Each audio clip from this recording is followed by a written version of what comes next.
Okay, so we've all seen those AI gadgets that promise to change the world and then, just gather dust. But what if the minds behind ChatGPT teamed up with the design geniuses behind the iPhone to build something new, something secret? Let's get into it because OpenAI is making a huge secret bet on a brand new kind of hardware. And when I say huge, that's kind of an understatement.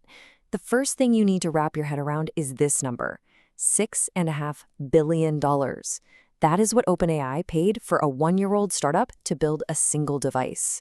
To put that in perspective, that's more than Meta paid for WhatsApp. This isn't some side project, this is an all-in, bet the company kind of gamble. And a number like that, it just makes you think, right? You don't make a move that big, that expensive, unless you are absolutely certain you're onto something huge. It suggests they have a secret, some breakthrough they believe is just around the corner. And that really frames this whole story. So that brings us to the big $6.5 billion question that we're going to try and answer here. Why? Why would the world's top AI software companies suddenly pivot so hard and spend so much money on hardware? Well, if you look at the timeline, you can see this was no accident. It was a very deliberate and very fast escalation. First, OpenAI buys a big chunk, 23% of Jony Ive's new company, IO. And then, just a few months later, boom, they buy the whole thing. They've been working together for years, and we might actually see what they've been cooking up as soon as 2026. So, here's the core of it. Sam Altman, the CEO of OpenAI, basically thinks the devices we use every single day, our phones, our laptops, are relics. They're legacy devices built for a world before real AI. He sees them as a clumsy bottleneck for an intelligence that can actually think and see and understand. This whole project is about smashing right through that bottleneck. Okay, so if it's not a phone and it's not a laptop, then what in the world is it? Let's dig into what we actually know about this mystery device. All right, so the first thing to know is what it's not. Sources have been crystal clear on this point. They are not trying to build the next iPhone. The whole point is to create something entirely new, to move beyond the whole smartphone idea altogether. And you can forget about most wearables, too. We actually know from court documents that they have explicitly ruled out things like smart glasses or earbuds. The design is specifically not in-ear and not a wearable. So, the plot thickens. So, after all that, here's what we're left with, based on all the leaks and interviews. They're calling it an AI companion. Just picture this, something small enough for your pocket, but with no screen. You talk to it. It's voice first. And Altman himself says the idea is for it to be constantly, quietly listening, understanding your context so it's ready to help you without you ever having to pull something out of your pocket. Now, a vision that big, that requires a truly incredible team.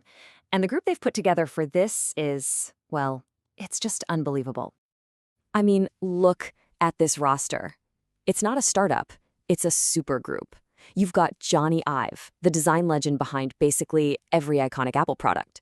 You have Tang Tan, who led design for the iPhone and the Apple Watch, plus dozens of other top-tier designers and engineers from Apple. These are literally the people who built the most successful consumer products in history. And that's the magic formula right there, isn't it?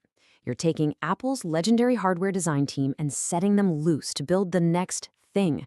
But this time, it's not being built around apps. It's being built around the world's most powerful AI. It's a combination of talent that has just never existed under one roof before. But hold on. Before we get too carried away, we have to talk about the terrible track record of AI hardware. To really get why this project might actually succeed, we need to take a quick walk through the graveyard of failed gadgets that came before it. So why could this time be different? Well, think about past failures like Google Glass or the Humane AI Pin. They were classic solutions looking for a problem. They built some cool tech and then tried to convince us we needed it.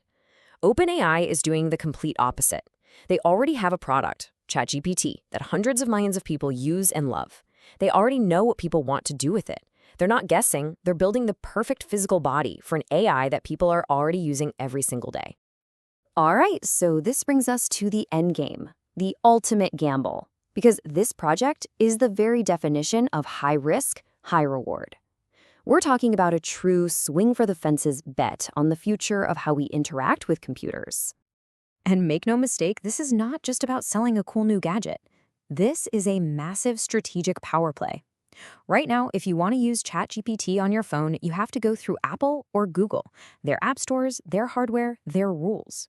By building their own device, OpenAI can just bypass those gatekeepers. They can own the entire relationship with you, the user, and build a whole new ecosystem that's built around AI from the ground up. But, and it is a huge but, the road ahead is an absolute minefield. There are enormous technical problems that nobody's really solved yet, like perfect voice recognition on a loud city street, or getting all-day battery life in a tiny device. And then you've got the social hurdles. How do you convince millions of people to trust a device that's, well, always listening? These are the kinds of problems that have absolutely crushed other companies. So really, it all comes down to this kind of epic clash. On one side, you have this once-in-a-generation team-up, the world's best AI, the world's best designers, and basically unlimited money. But on the other side, you have these absolutely brutal hardware and social challenges that no one has ever fully conquered.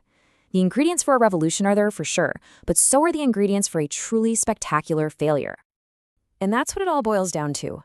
Is this the device that finally makes talking to an AI feel totally natural, totally seamless, and changes technology forever? Or is it about to become the most expensive cautionary tale in the history of Silicon Valley? We're just going to have to wait and see.